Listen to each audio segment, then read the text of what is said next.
Hold up! Empress Matilda was a pivotal figure in 12th century English history and a central player in the civil conflict known as the Anarchy. Born in 1102 AD, she was the daughter of King Heir I of England and Matilda of Scotland. At the age of 8, she was betrothed to be married and was formally married to the Holy Roman Emperor Henry V at the age of 12.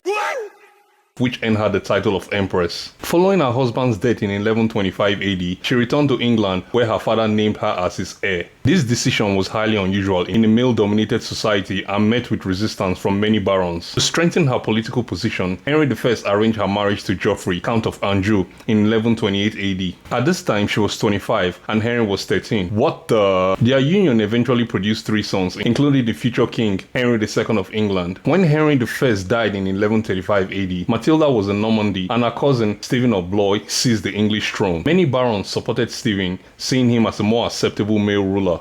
Matilda, however, refused to relinquish her claim, leading to a prolonged civil war. She landed in England in 1139 AD and gained significant support, including from her half-brother Robert of Gloucester. In 1141 AD, her forces captured Stephen at the Battle of Lincoln, giving her the advantage. She was declared Lady of the English and poised to be crowned queen, but her inability to maintain political alliances led to her expulsion from London. Later that year, Stephen was freed in exchange for Robert of Gloucester, reversing Matilda's gains. The conflict dragged on for years, devastating parts of England. Eventually, a compromise was reached in 1153 AD through the Treaty of Wallingford. Under its terms, Stephen would remain king for life, but recognized Matilda's son, Henry, as his heir. When Stephen died in 1154 AD, Henry became King Henry II, marking the beginning of the Plantagenet dynasty. Matilda spent her later years in Normandy, advising her son and managing estates. She died in 1167 AD and was buried at Bec Abbey. Empress Matilda's determined fight for her inheritance challenged the norms of medieval kingship and female authority. Though she never wore the crown, her persistence paved the way for her son's reign and shaped the course of English monarchy.